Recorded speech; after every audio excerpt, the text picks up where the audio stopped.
اللہ رب العالمین نے قرآن مجید میں ارشاد فرمایا ہے وَإِذْ تَأَذَّنَ رَبُّكُمْ لَئِن شَكَرْتُمْ لَأَزِيدَنَّكُمْ وَلَئِن كَفَرْتُمْ إِنَّ عَذَابِي لَشَدِيدٌ کہ تمہارے رب نے یہ پیغام دے دیا ہے، یہ صدا دی ہے کہ اے میرے بندو، اگر تم اپنے رب تعالیٰ کی شکر گزاری کرو گے تو وہ اللہ رب العالمین تمہیں اور زیادہ عطا کرے گا، اور اگر تم اس کی ناشکری کرو گے تو یقین مانو اس رب تعالیٰ کا عذاب بہت شدید ہے، بہت سخت ہے۔ یہ پورا مہینہ اللہ تعالیٰ نے ہمیں صحت و تندرستی کے عالم میں دیا ہے، جس مہینے میں ہم نے روزے رکھے، نمازیں پڑھی، قرآن مجید کی تلاوت کی، نفلی عبادات کیے اور بہت ساری نیکیاں کیے، صدقہ و خیرات کیے، یہ سب اللہ رب العالمین کی نعمتیں ہیں، یہ اس اللہ تعالیٰ کے احسانات ہیں کہ اس اللہ نے ہمیں یہ میسر کیا ہے۔ اب اس کی شکر گزاری کا موقع ہے، اور اس کی شکر گزاری کیسی ہوگی؟ ہم اس اللہ رب العالمین کے حمد و ثنا بیان کریں گے۔ وہ عبادات جو ہم نے اس ماہ مبارک میں انجام دیے ہیں ان کو ہم جاری رکھیں گے۔ وہ نمازیں جو ہم اس رمضان کے مہینے میں پڑھے تھے، وہ رمضان کا مہینہ تھا اس لیے زیادہ پڑھے ہوں گے، نفلی عبادات بھی کثرت سے کیے ہوں گے، لیکن اب جب وہ مہینہ مکمل ہو گیا ہے تو ہم اس طرح کی نفلی عبادات اتنی کثرت سے ہم نہ پڑھ سکیں، کوئی بات نہیں، لیکن کم سے کم فرائض کی تو ادائیگی کریں۔ پیارے ساتھیوں، ہمیں چاہیے کہ ہم اپنے آپ کا محاسبہ کریں، ہم اپنے نفس کا حساب لیں، اپنے آپ کا خود ہی فیصلہ کریں، کچھ سوالات کا جواب تلاشیں خود اپنے لیے، خود سے ہی۔ ہم نے رمضان کے مہینے میں نمازیں پڑھی ہیں، کیا ان نمازوں کی تربیت میں ہم نے اپنے آپ کو نمازی بنا لیا؟ صدقہ و خیرات کیے ہیں؟ کیا ابھی بھی غریبوں اور مسکینوں کے ساتھ وہ ایثار و ہمدردی ہمارے اندر باقی ہے؟ ہم نے اس مہینے میں قرآن مجید کی تلاوتیں کی ہیں، کیا تلاوت قرآن مجید کا کچھ حصہ ابھی ہمارے اعمال میں ہے، یا قرآن مجید کو لفافوں میں بند کر کے طاقوں میں سجا دیا گیا ہے؟ اب پھر سے جب وہ رمضان کا مہینہ آئے گا تب وہ کھلے گا، ورنہ ویسے بند رہے گا۔ پیارے ساتھیوں، ہم خود اپنے آپ کا محاسبہ کریں۔ علامہ اقبال شاعر ہیں، وہ فرماتے ہیں نماز و روزہ و حج و زکوٰۃ یہ سب باقی ہیں، تو باقی نہیں ہے۔ ایسا نہیں ہے کہ یہ 5 وقتہ نمازیں جو ہم رمضان میں پڑھتے تھے، یہ صدقہ و خیرات جو ہم رمضان میں کرتے تھے، یہ جو نیک اعمال، یہ تلاوت اور اللہ تعالیٰ کی حمد و ثنا، اللہ سے دعائیں جو ہم رمضان میں کرتے تھے، وہ سب اب ختم ہو گئے ہیں۔ اب مسجدوں میں 5 وقتہ نمازیں نہیں ہو رہی ہیں، ایسی کوئی بات نہیں ہے۔ مسجدوں میں نمازیں ہوتی ہیں، نمازوں کا وجود ابھی ہے، بس ہمیں اپنے آپ کو اس صف میں لانا ہے، مسجدوں سے اپنے آپ کو جوڑنا ہے۔ جو نماز کی فرضیت رمضان میں تھی وہ فرضیت ابھی ختم نہیں ہوئی ہے، وہ فرضیت ان 11 مہینوں میں بھی باقی رہے گی۔ پیارے ساتھیوں، رہ گئی رسم ادا، روح بلالی نہ رہی، فلسفہ رہ گیا، تلقین غزالی نہ رہی۔ یہ اذانیں بس باقی ہیں، مسجدوں میں 2-4 لوگ آ کر کے 10-5 لوگ آ کر کے نمازیں پڑھ لیتے۔ ابھی کل کی فجر کی نماز میں ابتدا سے لے کر آخر تک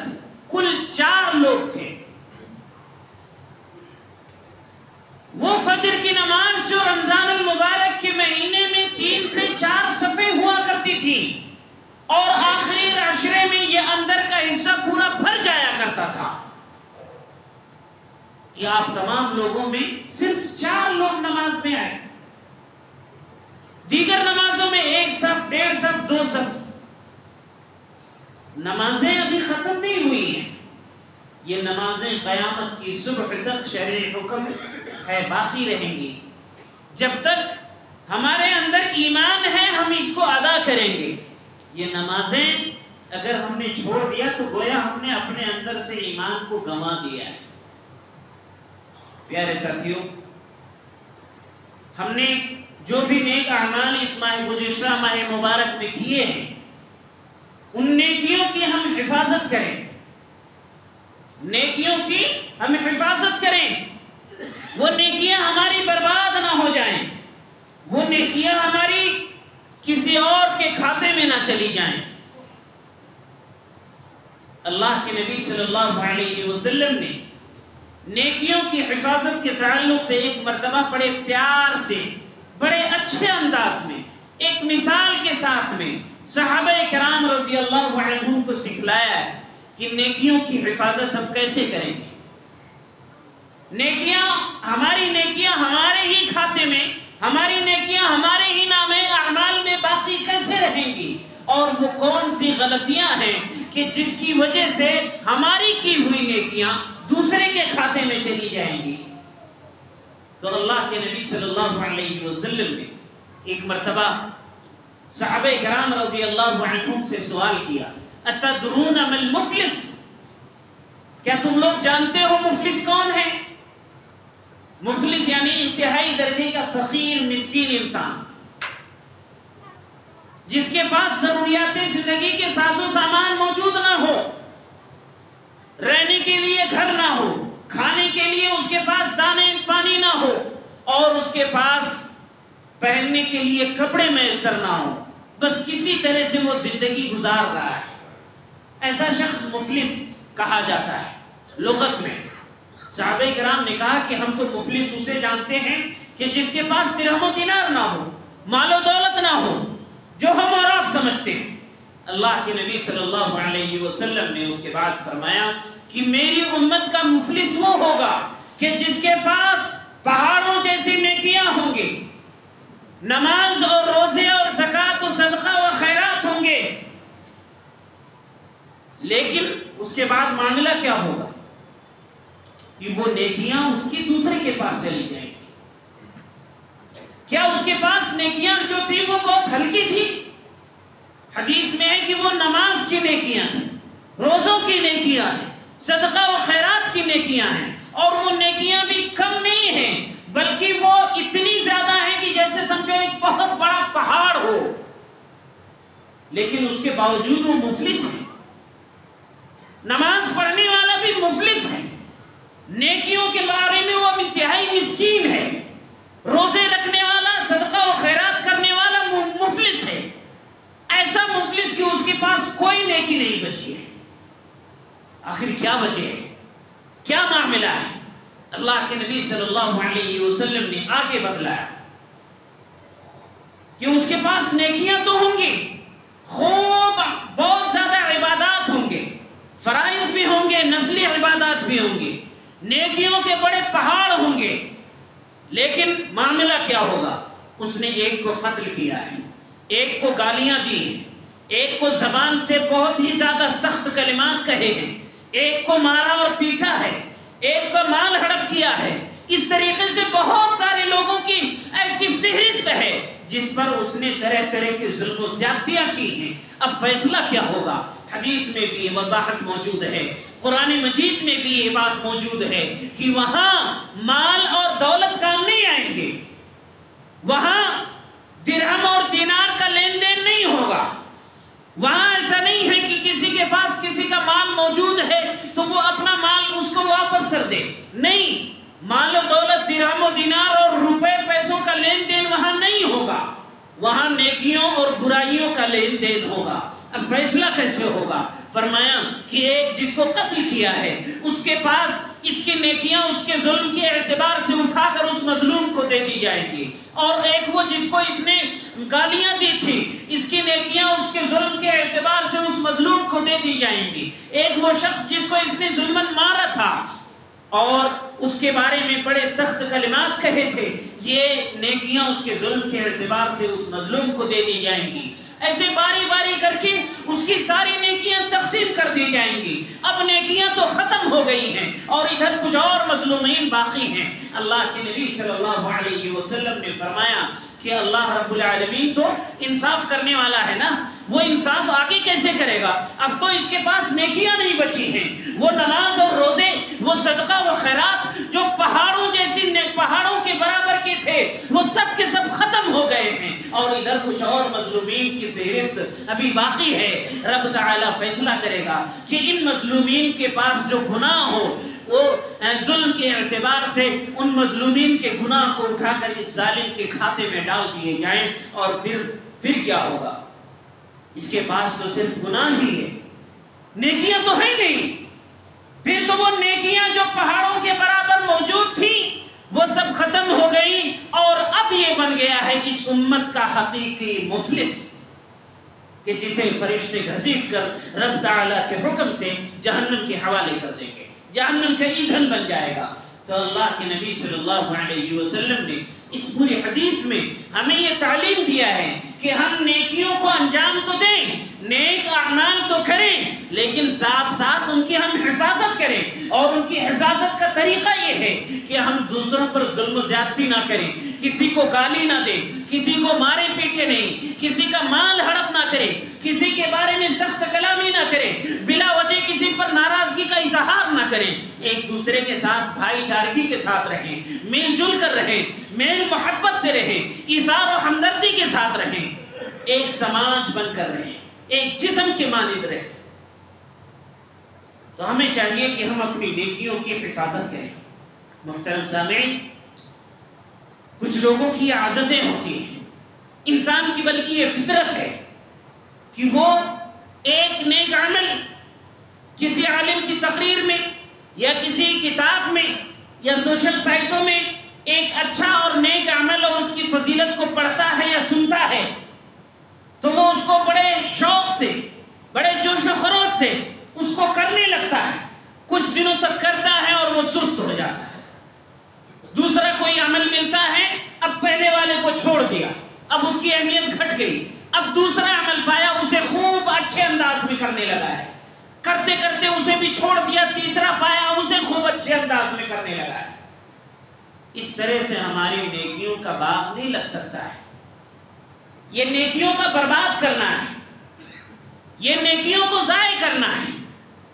حدیث میں آتا ہے کہ سب سے بہترین عمل وہ ہے جس پر مداومت کی جائے. کہ آپ رمضان میں نمازیں پڑھتے تھے, آپ ابھی بھی نمازیں پڑھیں, گرچہ آپ نفلی نمازیں نہ پڑھیں, راتوں کو جاگ کر نمازیں نہ پڑھیں, لیکن کم سے کم فرض تو ادا کریں. آپ ان نمازوں کو کرتے رہیں. فرمایا کہ سب سے بہترین عمل وہ ہے جس پر مداومت کی جائے, گرچہ وہ تھوڑا ہی کیوں نہ ہو. آپ صدقہ و خیرات رمضان میں کیے ہیں, اپنے مال کو اللہ کے بتلائے ہوئے راستوں میں نیک کاموں میں خرچ کیے ہیں. گو اس ماہ مبارک میں جس میں نیکیاں خوب زیادہ دی جاتی ہیں آپ نے زیادہ کیا ہو, لیکن ان آنے والے 11 مہینوں میں بھی اپنا یہ سلسلہ آپ جاری رکھیں, گرچہ آپ تھوڑا ہی کریں لیکن جاری رکھیں. پیارے ساتھیوں, اس طریقے سے کہ ہم ایک عمل کو کریں, اسے چھوڑ دیں, پھر دوسرا کریں, اسے چھوڑ دیں, پھر تیسرا کریں, اسے بھی چھوڑ دیں, ایسے ہمارا نیکیوں کا باغ نہیں لگ سکتا ہے. اس کی آپ مثال ایسے سمجھیں کہ ہم نے ایک درخت لگایا ہے, وہ درخت کو خوب پیار سے پالا, اس کو خوب پانی دیا, ضرورت کے حساب سے اس کو دوائیاں بھی مہیا کرائی گئی, سب کچھ اس کو دیا, جو کچھ بھی اسے ضرورت تھی سب اس کو دیتے رہے. جب وہ بڑا ہو گیا, ہرا بھرا ہو گیا, اب اتنے میں ہمیں دوسرا کوئی درخت سمجھ میں آتا ہے, پہلے والے کو چھوڑ دیے, اب دوسرے درخت کے پیچھے لگے. وہ بڑا اچھا لگا, پھر اس کو پالنے لگے, اس کو بڑھانے لگے, اس کو سینچائی کرنے لگے, اس کو دوائیں دینے لگے, کھاد پانی اسے دینے لگے. اتنے میں تیسرا اب آپ کو اچھا لگا درخت, اس کو لیا, دوسرے کو بھی چھوڑ دیا. کیا خیال ہے, ایسے آپ کا کوئی باغ لگ جائے گا؟ یہ تو آپ ایک ایک کر کے درخت لگاتے جا رہے ہیں اور پہلے کے درختوں کو آپ برباد کرتے جا رہے ہیں. وہ پہلے والے درخت اب وہ پھل نہیں دینے والے، وہ تو سوکھ جائیں گے، ان کا خیال رکھنا پڑے گا، ضرورت کے حساب سے انہیں کھاد پانی سب دینا پڑے گا۔ تو یہ نیکیوں کا جو درخت ہم اس رمضان المبارک کے مہینے میں لگائے، اس درخت کو ہم ہمیشہ ان 11 مہینوں میں بھی باقی رکھیں، اسے ہم سوکھنے نہ دیں، اسے ضائع نہ کریں، برباد نہ کریں، گرچہ ہم ان نیک اعمال کو رمضان کے مقابلے میں تھوڑا کم ہی صحیح لیکن برابر کرتے رہیں کرتے رہیں کرتے رہیں۔ پیارے ساتھیوں، یہ رمضان المبارک کا مہینہ مکمل ہوا ہے، لیکن اللہ رب العالمین کی فیضان رحمتیں، اللہ تعالیٰ کی مغفرتیں یہ ختم نہیں ہوئی ہیں، یہ مکمل ہونے والی نہیں ہے رحمتیں، بلکہ یہ ہمیشہ ہم اس کے محتاج رہیں گے۔ اگر ہم یہ سمجھتے ہیں کہ رمضان کا مہینہ مکمل ہو گیا، اب اس کے ساتھ ساتھ ہماری عبادات بھی مکمل ہو گئی، تو ہماری یہ بہت بڑی نادانی ہے۔ یہ نمازیں جس طریقے سے اس رمضان میں فرض تھیں ابھی بھی فرض ہیں، صدقہ و خیرات جیسے اس رمضان میں نیک تھے ایسے ہی وہ ابھی بھی نیکیاں ہیں، وہ سب باقی ہیں، بس ہمیں کرنے کی ضرورت ہے۔ اللہ کے نبی اللہ رب العالمین نے فرمایا وَرَحْمَتِي وَسِعَتْ كُلَّ شَيْءٍ فَسَأَكْتُبُهَا لِلَّذِينَ يَتَّقُونَ، میری رحمتیں ہر چیز کو اپنے احاطے میں لیے ہوئے ہیں، یہ میری رحمت ان لوگوں کو ملے گی جو اللہ رب العالمین کا تقوی اختیار کرتے ہیں۔ تو ہم نیک بنے، متقی بنے، ایک دوسرے کے ساتھ ایثار و ہمدردی کرنے والے بنے، تاکہ اللہ رب العالمین کی رحمتیں ہمارے لیے میسر ہو سکیں۔ پیارے ساتھیوں،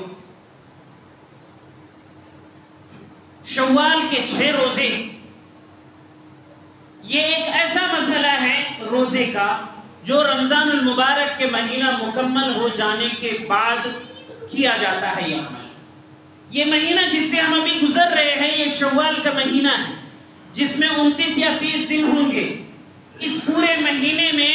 اللہ کے نبی صلی اللہ علیہ وسلم نے ہمارے لیے یہ مشروع قرار دیا ہے کہ ہم اس پورے مہینے میں سے کوئی 6 روزے رکھ لیں تو اس کی فضیلت کیا ہوگی؟ فرمایا من صام رمضان ثم اتبعه 6 من شوال كان كصيام الدهر۔ صحیح مسلم کی روایت ہے یہ، اللہ کے نبی صلی اللہ علیہ وسلم نے ارشاد فرمایا کہ جس نے رمضان المبارک کے روزے رکھے اور اس کے بعد پھر شوال مہینے میں سے بھی 6 دن کے روزے رکھے تو اس کا روزہ ایسے ہے کہ جیسے اس نے پورے سال بھر روزے رکھے ہیں۔ یہ کیوں؟ اللہ رب العالمین نے قرآن مجید میں وضاحت کیا ہے کہ نیکیاں 10 گنا بڑھا کر دی جاتی ہیں، نیکیاں 10 گنا بڑھا کر دی جاتی ہیں۔ اگر ہم ایک مہینے کا روزہ رکھے پھر 6 دن کا اور روزہ رکھے تو کل کتنے دن ہو گئے؟ 35 یا 36 دن روزے ہوئے، 35 یا 36 دن کے کل روزے ہوں گے، ایک مہینہ اور پلس 6 دن۔ اب اس کو ہم اگر 10 سے ضرب دیں گے تو 350 اور 360 دن ہو جائیں گے۔ تو گویا ایک شخص جس نے رمضان کے روزے رکھے اور ساتھ میں یہ 6 دن کے اور روزے رکھ لیے تو گویا اس نے پورے سال بھر روزے رکھا ہے اور اس کو اتنا ثواب ملے گا جیسے اس نے پورے سال روزہ رکھا ہو۔ محترم سامعین، رمضان کے مہینے مکمل ہو جانے کے بعد کے مسائل جو روزوں سے تعلق رکھتے ہیں ان میں سے قضا روزے کا بھی مسئلہ ایک ہے۔ کوئی بھی شخص جو بیماری کی وجہ سے یا سفر کی وجہ سے یا وہ عورتیں جو پریگننٹ ہیں اس کی وجہ سے روزہ چھوڑ دی ہوں یا جو دودھ پلا رہی ہیں بچوں کو اس کی وجہ سے روزہ توڑ دی ہوں، ان تمام لوگوں کے لیے روزوں کی قضا ضروری ہے، اور ان روزوں کی قضا کا وہی حکم ہے جو رمضان کے روزوں کا حکم ہے۔ مطلب یہ کہ رمضان کے روزے رکھنے میں جو ثواب آپ کو ملنا چاہیے تھا وہی ثواب آپ کو ملے گا اگر آپ ان روزوں کی قضا جو آپ پر ہے اسے بعد میں کرتے ہیں، اور اگر یہ قضا روزے آپ نہیں رکھتے ہیں تو آپ کو اتنا ہی گناہ ملے گا جتنا کہ رمضان کے روزے چھوڑنے پر ملتا ہے۔ اس کا حکم وہی ہے جو رمضان کے روزوں کا حکم ہے۔ محترم سامعین، انہی مسائل میں سے ایک مسئلہ یہ بھی ہے کہ ایک شخص جو وفات پا گیا ہے اور رمضان کے مہینے میں اس کے کچھ روزے چھوٹے ہوئے، مثال کے طور پر ایک شخص اسی رمضان مہینے میں ہی بیمار ہوا یا پہلے سے بیمار تھا اور اس بیماری کی وجہ سے رمضان کے کچھ روزے اس کے چھوٹ گئے اور وہ وفات پا گیا، وہ روزے قضا نہیں کر سکا، یا ابھی وفات نہیں پایا ہے لیکن آئندہ جو 11 مہینے میں روزوں کی قضا ہیں ان مہینوں میں وہ روزوں کی قضا ابھی نہیں کر سکا ہے، مہینہ ابھی باقی ہے اور اس سے پہلے اس کی وفات ہو گئی ہے، تب ایسے شخص کے لیے کیا حکم ہے؟ ایسے شخص کے بارے میں اللہ کے نبی صلی اللہ علیہ وسلم نے بتلایا کہ اس کے ورثہ اس کی طرف سے روزہ رکھیں گے۔ من مات وعلیہ صیام صام عنہ ولیہ، اللہ کے نبی صلی اللہ علیہ وسلم نے فرمایا کہ جو شخص وفات پا گیا اور اس پر قضا روزے تھے تو اس کے ورثہ اس کی طرف سے روزے رکھیں گے۔ آپ میں سے جس کے بھی کوئی بھائی، والدین میں سے کوئی، یا آپ کا کوئی بیٹا، کوئی بھی شخص رمضان کے اس مہینے میں وفات پا گیا ہو اور اس کے اوپر کچھ قضا روزے رہے ہوں تو آپ کے اوپر ضروری ہے کہ آپ اس کی طرف سے وہ روزوں کی قضا رکھیں، یہ ضروری ہے آپ پر۔ یہ جو ڈھکوسلی بازیاں میت کو ثواب پہنچانے کے لیے لوگ اپنا لیے ہیں، ان تمام کو چھوڑ کر یہ طریقہ اور اس کے علاوہ اور کچھ طریقے ہیں کہ جن کو اپنا کر ہم ان میت کو ثواب پہنچا سکتے ہیں۔ انہی میں سے ایک طریقہ یہ بھی ہے کہ اگر اس کے اوپر کچھ قضا روزے ہوں تو وہ قضا روزے گھر کا کوئی بھی فرد رکھ لے ان کی طرف سے، تو اس کا پورا ثواب اسے انشاءاللہ ملے گا۔ ایک مرتبہ ایک صحابیہ اللہ کے نبی صلی اللہ علیہ وسلم کے خدمت میں حاضر ہوئی اور کہا کہ میری ماں وفات پا گئی ہیں اور ان کے اوپر 1 مہینے کا روزہ قضا ہے، یعنی پورا رمضان کا مہینہ وہ روزہ نہیں رکھ سکی ہیں اور وفات پا گئی ہیں، تو کیا میں ان کی طرف سے روزہ رکھوں؟ اللہ کے نبی صلی اللہ علیہ وسلم نے جواب میں ایک سوال کیا، جواب دیا اور جواب میں ہی ایک سوال کیا، کیا کہ اگر تمہاری ماں پر کسی انسان کا قرض ہوتا تو کیا تم اس کو پورا کرتی؟ تو اس عورت نے کہا کہ ہاں، تو اللہ کے نبی صلی اللہ علیہ وسلم نے فرمایا تو یہ روزہ بھی اللہ کا قرض ہے جو تمہاری ماں پر ہے، اور اللہ کا قرض اس بات کا زیادہ مستحق ہے کہ اسے پورا کیا جائے۔ ایک مسئلہ شوال کے روزوں کے تعلق سے رہ گیا جو بہت سارے لوگ پوچھتے رہتے ہیں کہ فرض کیجئے ایک شخص ہے جس کے 5-6 روزے رمضان المبارک کے مہینے کے چھوٹ گئے، یا کوئی عورت ہے جو حمل کی وجہ سے پورے مہینے کا روزہ نہیں رکھ سکی ہے، تو اب وہ کیا کرے؟ کیا وہ رمضان کے روزے رکھے پہلے، یا وہ پہلے شوال کے 6 روزے رکھ لے، قضا بعد میں کر سکتی ہے؟ تو اس تعلق سے صحیح مسئلہ یہی ہے کہ رمضان کے روزوں کی جو قضا کا وقت ہے یہ اس پورے 11 مہینے میں کبھی بھی رکھ سکتے ہیں، لیکن شوال کے جو 6 روزے ہیں وہ اسی مہینے تک محدود ہیں، لہٰذا لوگوں کے لیے آسانی پیدا کریں اور یہ آسانی جو شریعت نے دیا ہے اسے باقی رکھیں، اور لوگ اگر چاہیں تو شوال کے 6 روزے پہلے رکھ لیں اور اس پورے 11 مہینے میں پھر جب مرضی تب وہ رمضان المبارک کے چھوٹے ہوئے روزوں کی قضا کر لیں، اور اگر کوئی رکھنا چاہے تو پہلے قضا کر لیں پھر بعد میں شوال کے بھی 6 روزے رکھ لیں، اگر شوال کے مہینے میں ایام بچتے ہیں تو اس میں کوئی حرج نہیں ہے، کوئی بھی پہلے رکھ لیں کوئی بھی بعد میں رکھ لیں، کوئی حرج نہیں ہے۔